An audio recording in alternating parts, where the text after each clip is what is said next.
I'm here with Ted Timmins, who's going to tell us about the Windows 10 version of Sea of Thieves. Ted, great to see you. Yeah, great to be here. Now, Sea of Thieves is an Xbox Play Anywhere title, which means when I get the Xbox One version, I get the Windows 10 version at no additional cost, right? Yeah. Now, your team has been working on this for quite some time, parallel with the Xbox version. Tell us what we can expect. Well, it was important to us very early on that 2 years lead time to March 20th, you think, right, what do PC players expect and how do we meet those expectations? And of course, expectations can be pretty lofty on the PC side.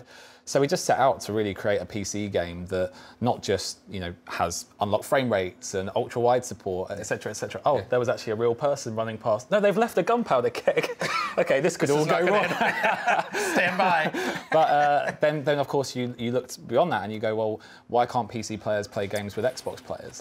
That's something that we absolutely should support, and that was an important part of why we wrapped in Xbox Play Anywhere in August last year. Now, I know in January, when we had the beta, that I was playing on PC and I had friends playing on console. I mean, it's completely seamless. Yes, yeah. It feels the same, it looks the same, but your team has done a lot of things to really optimize it for the PC players, right? Well, whenever we add a feature, whether that's a PC feature or an Xbox feature, we always think, why isn't that on a console? Why isn't that on a PC? So, for example, when we did the field of view slider on PC, because that's an expectation, we had a conversation of why doesn't that exist on a console? So we gave it to our players. When we did keyboard and mouse rebindings, we then did controller rebindings, likewise for console players.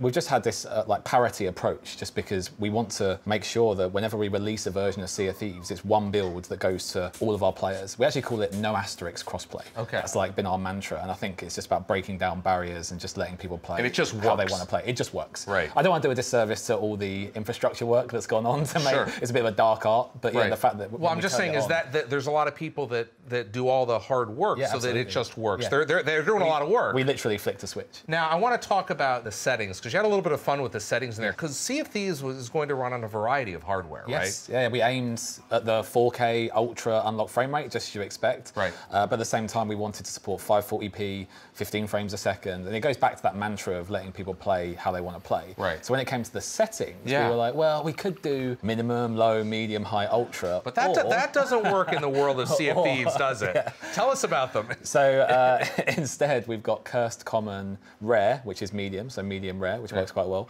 all the way through to legendary and mythical. And again, it's just like that fun tonal quirk that you kind of expect from a studio like Rare. I also want to point out that the team that worked on this build is in-house. The PC, your PC team is actually here at Rare, right? Yeah, like I say, when we started this in earnest 2 years ago, we thought, what doesn't create a port? When you think about how PC games are often made, it's very much that you make the console version and then you make the PC version, and it's another studio who do it 6 months later.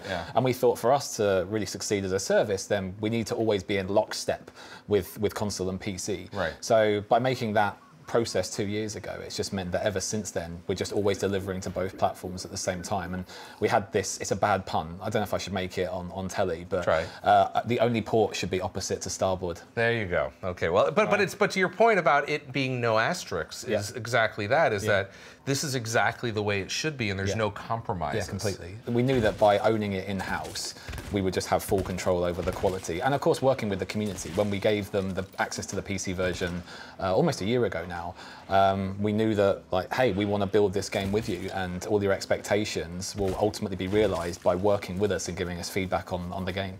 Thank you, Ted. Awesome, thank you. I'm glad that gunpowder keg hasn't gone off, by the way. It's just been sat there. Yeah.